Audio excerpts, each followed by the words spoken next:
NEET UG paper leak case में supreme court ने बड़ा आदेश दिया। अदालत ने कहा कि ये परीक्षा दोबारा नहीं कराई जा सकती क्योंकि बड़ी गड़बड़ी साबित नहीं हो सकी है। कोर्ट ने कहा कि फिर से परीक्षा कराना ठीक नहीं होगा और ये 24 लाख छात्रों के भविष्य का मामला है। Chief justice D.Y.. चंद्रचूड़ की अदालत ने कहा कि इस मामले में व्यवस्थागत खामी की बात साबित नहीं होती है, इसलिए दोबारा से परीक्षा कराने का आदेश नहीं दिया जा सकता।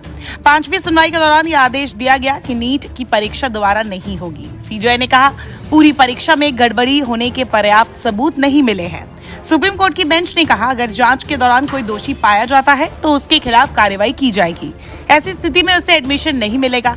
अदालत ने नीट से जुड़ी 40 याचिकाओं पर सुनवाई पूरी कर ली और अंतिम फैसला सुरक्षित रख लिया है। फैसला कब सुनाएगी ये नहीं बताया है।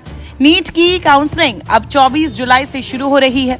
सुनवाई के दौरान सीजीआई ने कहा हम पेपर लीक के ठोस सबूत के बिना री एग्जाम का फैसला नहीं दे सकते। हो सकता है कि सीबीआई जांच के बाद पूरी तस्वीर ही बदल जाए, लेकिन आज हम किसी हालत में ये नहीं कह सकते कि पेपर लीक पटना और हजारीबाग तक सीमित नहीं है। अदालत ने कहा फिर से एग्जाम कराने का आदेश देना 24 लाख बच्चों के लिए मुश्किल भरा होगा जिन्होंने परीक्षा दी थी। इससे एडमिशन का स्केड्यूल भी बाधित होगा। इसके अलावा मेडिकल एजुकेशन पर भी विपरीत प्रभाव पड़ेगा। यही नहीं, इसका असर भविष्य में योग्य मेडिकल प्रोफेशनल्स की कमी के तौर पर दिख सकता है। इसके अलावा ये उन वंचित लोगों के लिए गंभीर चिंता का विषय होगा जिन्हें सीटों पर आरक्षण मिला था। बता दें इस केस में एक विवाद परीक्षा में आए एक प्रश्न पर भी था। इसके 2 सही जवाब बताए जा रहे थे। ऐसे में सुप्रीम कोर्ट ने आईआईटी दिल्ली को एक्सपर्ट कमेटी गठित करने को कहा था। उस कमेटी ने सवाल के 2 जवाबों पर पैदा हुए भ्रम पर कहा था कि चौथा विकल्प ही सही है। अब सुप्रीम कोर्ट ने इस पर कहा है कि एनटीए इस विकल्प के आधार पर रिजल्ट का फिर से मिलान कर लेगा।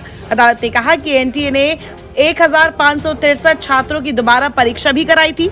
उन लोगों को विकल्प मिला था कि ग्रेस मार्क्स नहीं मिलेंगे और अगर वे चाहे तो दोबारा परीक्षा दे सकते हैं। यह भी विकल्प था कि जो बिना ग्रेस मार्क्स के ही मेरिट का हिस्सा बनना चाहते हैं वो चाहे तो परीक्षा ना भी दे।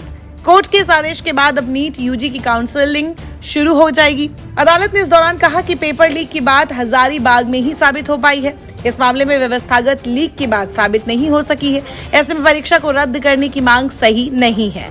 बेंच ने कहा कि अब तक 155 छात्रों को ही लीक से फायदा होने की आशंका है। ऐसे में बड़े पैमाने पर छात्रों के भविष्य को अधर में नहीं लटका सकते। नमस्कार, मैं हूं मानक गुप्ता। अगर आपको हमारा ये वीडियो पसंद आया हो तो इसे लाइक और शेयर जरूर करें और हाँ, हमें सब्सक्राइब और फॉलो करना ना भूलें ताकि आप देश और दुनिया की कोई खबर मिस ना करें। तो जुड़े रहिए हमारे साथ और देखते रहिए न्यूज़ 24।